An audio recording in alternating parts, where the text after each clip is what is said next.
As a kid, I lived with neglectful parents at best. At worst, Dad would turn his screams and fists on me, but I learned quickly to dodge the worst of it. Mom wasn't much help. She'd just smoke in the kitchen and bitch at him for staying out so late. At the time, we lived basically in the middle of nowhere. Our nearest neighbors were a long walk away for a 6-year-old, and we had trees between us. No one to run to for help. But I was pretty small for a kid my age. I learned I could fit pretty much anywhere. In the closet, dryer. I think even once I tucked myself under the futon in such a way that I still could get some air, but no one could see me. I was a master at hiding, but it wasn't for a good reason. One night, I chose to do something different. I could hear it in Dad's yells. He was pissed and was about to get violent. Mom wasn't helping either, and just piling fuel onto the inferno of flame, so I knew I had to find a good hiding spot. I'd gotten the idea a few days before, when I realized the lattice covering the bottom half of the back porch had a hole in it. Not big enough to fit a full-grown man, most likely, but it could fit a skinny 6-year-old, no problem. So, wrapping myself up in my blanket and grabbing my hippo stuffy, I snuck out of my window and ran into the backyard. In the middle of autumn, when it was 40 degrees out and the temperature was steadily dropping, I crawled under the porch, scraping my elbows and getting splinters in my palms, but I fit inside. It was actually quite spacious compared to most of my hiding spots. I couldn't sit up all the way, but I had plenty of room to spread out my limbs. Of course, I was also getting covered in dirt. It rained a few days ago, so the mud was still a little wet. I wrapped myself in my blanket the best I could and settled in for the night. But soon, even with my blankie and hippo, my teeth were chattering so hard I could barely breathe. I didn't want to go back inside, though, knowing if my dad caught me, I'd be in for the whipping of my life, so I had to tough it out. "Honey, are you cold?" That voice was not the voice of my mother, scratchy from all the smoking and screeching she did. It was sweet like honey. I turned over to see the dim outline of a woman lying on her stomach next to me. She had a pretty butterfly necklace and was just as dirty as I was. I nodded, not wondering how she'd been down here without me noticing. The woman belly crawled forward and wrapped her arms around me, and suddenly, it became warm, like I was sitting next to a campfire. I snuggled into her arms, not minding the mud. After all, we were both dirty. "You've gotten so big," the woman said, examining my face. "How old are you now, Alex?" "I'm 6. How did I know this woman again? I didn't think I did." 6? The woman gasped. "You're all grown up then. I'm so happy."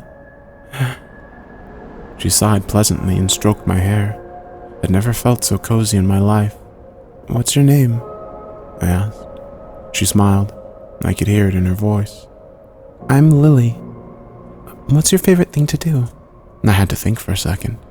"I like board games and coloring." Lily chuckled. "Just like me then. Can never get enough of Scrabble, but I guess you're still too young to play that, huh?" I nodded. "Well, lots of words. I want to play it, though. I like the titles. Would you play it with me?" I heard Lily sharply inhale. I don't think I can. Your daddy put me under here. I can't leave, but..." She thought for a second. "Alex, could you do me a favor?" "Of course. This lady was so nice. Why wouldn't I do her a favor?" "When you wake up in the morning, go to the police station. Ask for an officer by the name of Lowell Joyce. Tell him where to find Lily, okay? Under your back porch. He'll come, and he'll get me, okay? And then maybe we can play Scrabble." Yippee! I was too excited about the possibility of playing Scrabble to notice how Lily's voice caught at the end. I nodded vigorously. "Yeah, I'll do it. We can play on the same team, right?" Lily softly laughed. "I'll help you understand the rules. Good night, Alex." When I woke up the next morning, I heard Lily's voice. "Go now. Your dad's gone to work. I'll tell you how to get to the police station. Rubbing my eyes, I crawled out from under the porch and went into the house to grab my shoes and a coat. I shivered in the frosty cold, but I thought Lily was right behind me. After my shoes and coat were on, I started walking. It was long enough to get to the neighbor's house, and I really can't remember how long it took to get to the police station, although I have no idea why no one pulled over to see what the hell a 6-year-old in dirty pajamas was doing walking along the side of the road. Lily kept guiding me onward. Wait, okay, cross the street now. Turn right here. Keep going. You've almost made it. I nearly collapsed with exhaustion by the time I walked into the police station. The guys out front chatting and having a good time didn't see me until I almost made it to the front desk. Whoa, kid, are you okay? One of the officers knelt down to my level, eyes wide. I nodded. I'm okay. Can I speak to Lowell Joyce? I asked. One of the other officers picked me up. Sure, kid, sure. Let's get you someplace warm. Holy shit, your lips are blue. I remembered quietly scolding the man about watching his language. Your shit is a bad word. I was given some warm cocoa and wrapped up in a blanket by the time an old man with a graying mustache sat by me. Hey kid, I'm Chef Joyce. Well, what's your name? He asked. Alex. I set down my cup and looked him straight in the eye. I was told to tell you that Lily is under the back porch. You need to go let her out so that we can play Scrabble. I'd never seen a grown man turn pale before. Lots of things blurred together at this point. I remember being taken back to my house. There were a lot of police cars and people around. The back porch was surrounded by yellow tape, and someone was taking a black bag away while my dad was in handcuffs. After that, I lived with my grandparents, Sheriff Joyce and his wife. I tried to ask what happened and who was Lily, but I always got shut down. I was too young to know. But life got better. A lot better. Grandpa was the best man that I could have ever hoped for in my life. We went out on weekends to the movies, where he let me have a giant soda, even though I'd have to pee in the middle of the movie. When asked if I could drink when I was 13, he let me try a beer. I spat it out and I didn't touch it again. He never judged me for my love of art, and letting me paint my own bedroom multiple times over the years. I felt safe around him. He never laid a hand on me. My grandmother was amazing too. Every week she'd homeschool me, along with teaching me things that you wouldn't learn in school, such as how to respect others, but not to take their crap. And cooking. Lots of cooking. I could make my own birthday cake by the time I was 12, but I usually just made them for my friends. I got a lot of those, after I was free from my dad. When I turned 16, Grandpa took me back to my dad's house.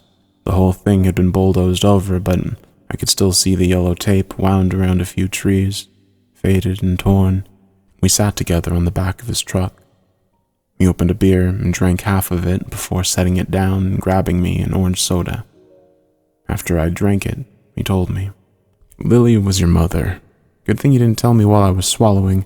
I likely would have had it coming out of my nose." "My mom?" I questioned, confused. "Your actual mom. The woman who lived with your dad was not your mother." My granddad grabbed another beer. "Lily was my daughter. I loved her so much. But when you were around 6 months old, she vanished." My stomach dropped. My dad just imprisoned her under the porch?"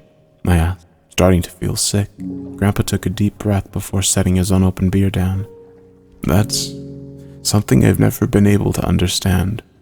Lily told you to find me, and that she loved Scrabble. Yeah, she kept me warm that night. I probably would have frozen to death if she hadn't been there. I was a stupid kid.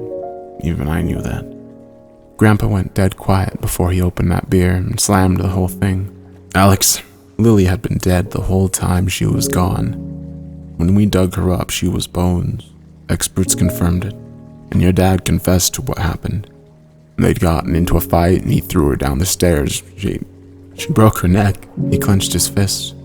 "I knew he had something to do with her disappearance, but I never had proof until you walked into my station, covered in dirt and telling me she was under the porch." I was floored. I couldn't breathe. All I could do was shake my head. "But I saw her. She was alive. She had this butterfly necklace." I trailed off when Grandpa pulled an evidence baggie from his pocket. There was that butterfly necklace, all right. Rusty, and parts of the paint had chipped off, but I remembered it as clearly as I remember Lily's voice. Grandpa took a shaky breath as he passed the bag into my hands. Lily loved you so much. That's why she stuck around, that bastard. You were her whole world. She was constantly taking pictures and sending them to us in the mail. Sometimes a mother's love can accomplish things that no human can do. My eyes overflowed with tears as I clutched the necklace to my chest, choking on sobs. I leaned against Grandpa, and he held me tight, and I swear, I felt a few of his tears land on the top of my head. And for just a brief moment, I swear I felt that warm love I felt that night under the porch.